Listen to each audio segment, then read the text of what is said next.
You gotta be kidding me. No.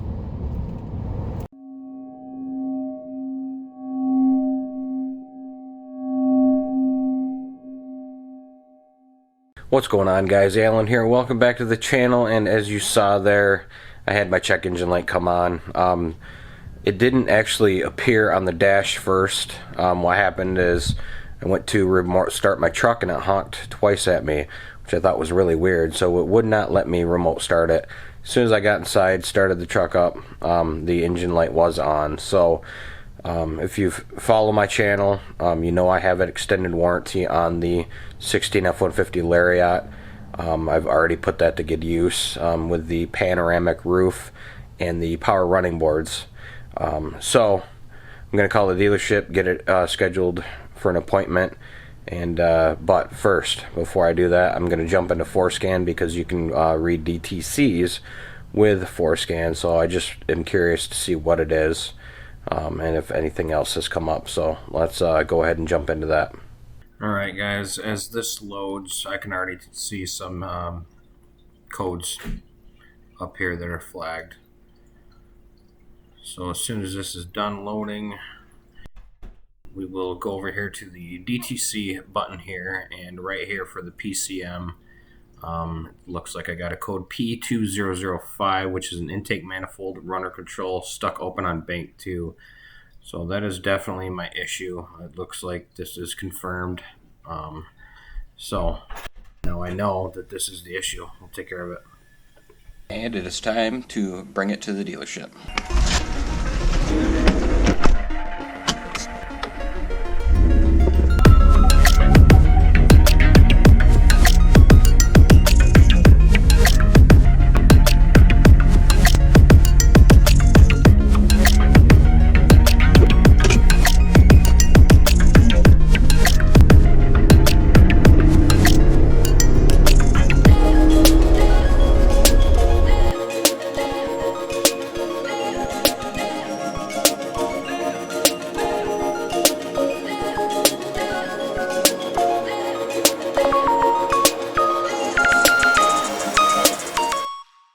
There it is, finally. Harold Ziegler Ford of Lowell. And here she is. I don't mind the Ford Fusion. I actually like them. That's why my wife has one. I don't know who said in this last, but I can't even reach the pedal. Holy moly. Seat up. And up. And up. Get rid of the gangster lean. Oh. Mirrors? No. Start this beast. I don't like these. Maybe it's just getting used to it, but I don't like them.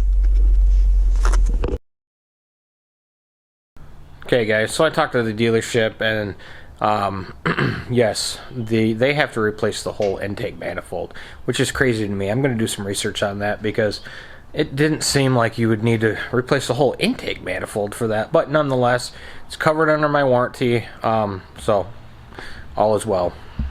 Alright, here we are. Back at the dealership to get the F-150.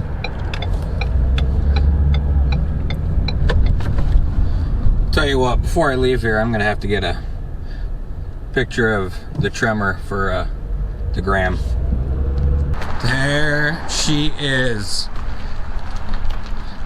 It's dirty as ever, man, but I need to get her a bath. Hi baby.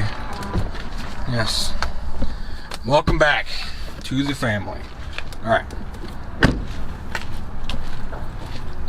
haven't seen you in a while. We need to do a cold start.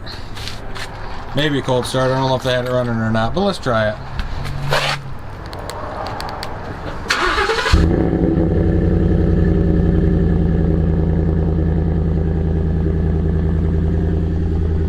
And yes, that was a cold start.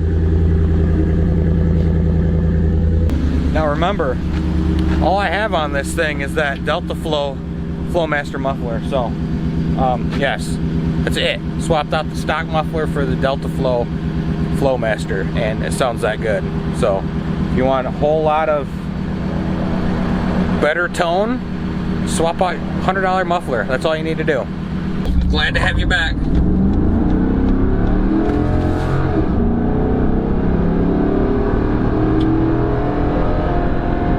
And just like that, we're at 55.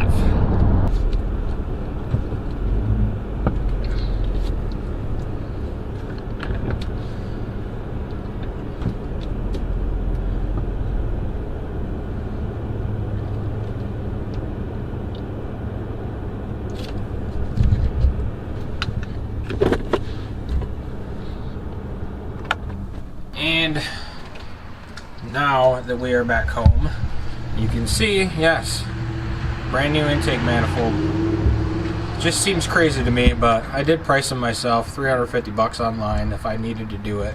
So not too terribly crazy, but either way.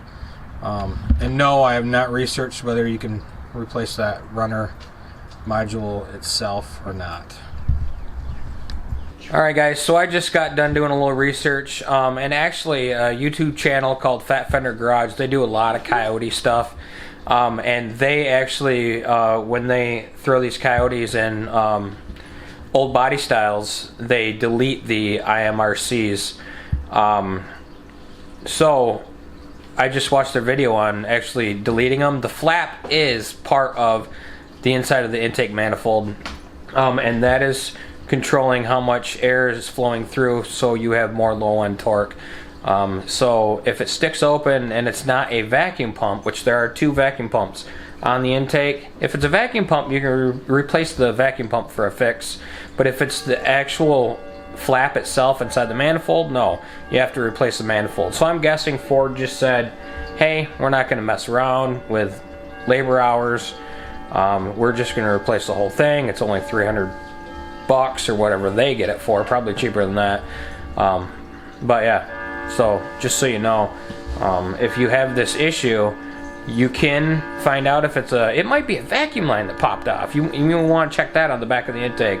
But just do a little research on this, or if you just want to get it done, 350 bucks for intake manifold, do it yourself and get it done. Alright, but that really wraps it up for this video. Not a whole lot of knowledge in this video, just kind of mapping out what happened to me and the engine light. I do have the 4Scan video on reading the DTCs on it, but hopefully you guys enjoyed the video. If you haven't and you'd like to, go ahead and subscribe to the channel. Hopefully very soon here after this pandemic, we will be starting on the first project car. I'm so excited, I'm not going to tell you yet, but I hope it works out. So anyway, I will catch you guys later. See ya. Bye.